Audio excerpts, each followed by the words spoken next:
Obbo Taayyee Danda'aa deetaan ministeera nagaa Itoophiyaa duraanii osoo aangoorra jiranii kanaan dura haala biyya sana keessatti aangawoonni taasisaniin kan baratameen alatti fuula miidiyaa hawaasaa dhuunfaa isaanii fayyadamuun gochaa badaa mootummaa keessatti dalagama jedhan qeequun barreessuunii fi maxxansuun beekamu. Aangawaa mootummaa ta'anii qeeqota barreessuun isaanii gama seeraan isaan gaafachiisaa jechuun ogeessa seeraa kan ta'an Dr. Heenok Gabbisaa as Yuunaayitid Isteets irraa gaafannee yommuu ibsan. Qeeqa isaan ji'oota darbanii fi torbanoota darban irraa kaasanii barreessaa turan anillee carraa argadhee argaadhaan ture, ilaalaan ture. Akkuma nama tokkootti waa'ee nageenya biyya sanaa ilaalchisee rakkoo mootummaatii, rakkoo corruption yookaan immoo rakkoo malaammaltummaatu jira. Mootummaan fedhiidha hin qabu kan jedhutu yaada isaanii dhiyeessaadha turan. Innumaayyuu namni kun ministeera deetaa nageenyaa yookaan immoo piis ministeera waan ta'eef dirqama akka mana hojii isaatti iyyuu qaba. Nageenyi akka dhufuuf yaada adda addaa kennuudhaaf. An akka ogeessa seeraa tokkootti seera obbo Taayyee Danda'aa cabsan hin argine. Humni waloo nageenya biyyaalessaa Itoophiyaa guyyaa kaleessaa obbo Taayyee Danda'aa to'annoo jala oolchuu isaa ibse. Obbo Taayyeen gochaa shororkeessummaan humnoota shakkaman waliin hojjechaa jiraachuun isaanii bira ga'ame to'annaa jala oolfamuu isaanii yommuu baranitti fuula miidiyaa hawaasaa irrattii fi ibsa garaagaraa maal na dhibdeen tamsaasaa fi kennaa turan jedha. Dr. Heenok Gabbisaa immoo yakka mitii jedhu. Akkuma seera biyya sanaatti heera biyya sanaatti yoo ilaalle freedom of opinion yookaan immoo yaada ofii mirga yaada ofii ibsachuu kan heera jalatti kaa'ame waliin ilaalama. Yeroo baay'ee qondaaltonni siyaasaa biyya sanaa erga biyyaa badanii yookaan immoo erga biyyaa ba'aniitu mootummaa keessa turan deebi'anii qeequ malee achuma taa'anii maatii isaaniif ijoollee isaanii rakkoo itti dhufuu irraa baraaruu waan barbaadaniif biyya keessa taa'anii hin dubbatanii erga biyyaa ba'anii dubbatu. Garuu kan obbo Taayyee Danda'aa kan adda isa godhu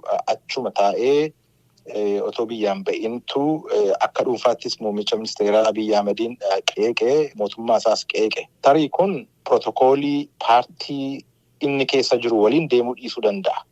Pirootokoolii paartii sana waliin yoo deemuu hin dandeenye iyyuu seera cabseeraa jechuu miti. Ibsi karaa humna nageenya waloo mootummaan kenname akka eerutti obbo Taayyee Danda'aa kanaan dura miseensa ABO kan turanii fi mana hidhaa keessa kan turan jijjiirama siyaasaa dhufeen booda dhiifamaan kan gallakkifamanii fi carraa kennameefiitti fayyadamuun hooggansa sadarkaa federaalaa fi naannootti itti gaafatamummaa adda addaa irra turanii jala. Dr. Milkeessaa Miidhagaa kanaan dura aangawaa mootummaa kan turanii fi amma Yuunaayitid Isteetsitti kolleejjii Albiyoonitti barsiisaa saayinsii siyaasaa kan ta'an obbo Taayyeen mana hidhaa keessaa dhiifamaan hin hiikamne hidhaa itti murtaa'e fixatanii ba'anii barnoota isaanii xumuranii waliin mootummaatti dabalamne jedhanii obbo Taayyeen barreeffamoonni isaan maxxansaa turan nagaa barbaachaa jechuun ibsu.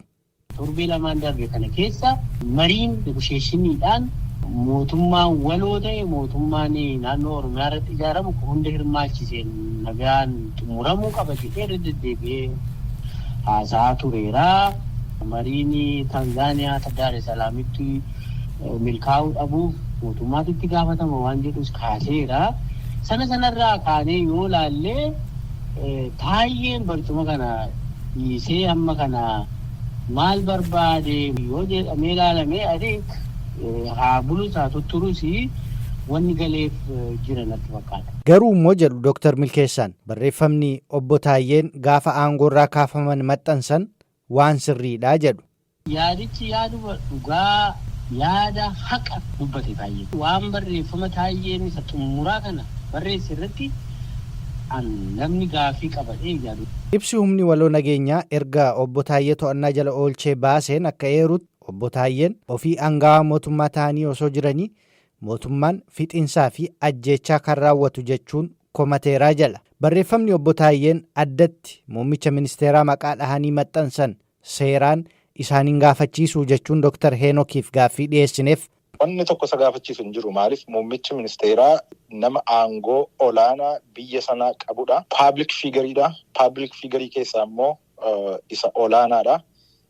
So riskii kana fudhatee riskii arrabsamuu jibbamuu fudhatee aangoorra jira. Kanaaf akkuma nama dhuunfaa tokko gadi ba'ee na arrabse jedhee himachuu hin danda'u.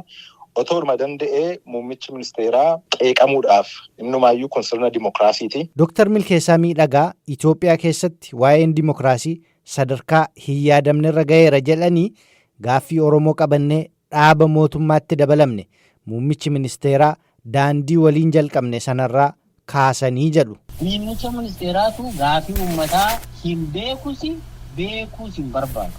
Ajandaa addaa qabatee gaaffiin Oromoo achuma jira, uummanni Oromoo achuma jira, uummanni Itoophiyaa achuma jira. Biyya sana wanti raasaa ture wal dhabdeen beekamaadha.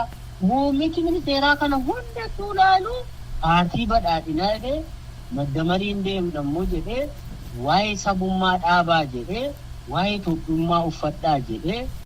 Hordoftoota keenya qophiin har'aaf qindeeffanne kanuma. Keessummoota koo guddaan galateeffadha.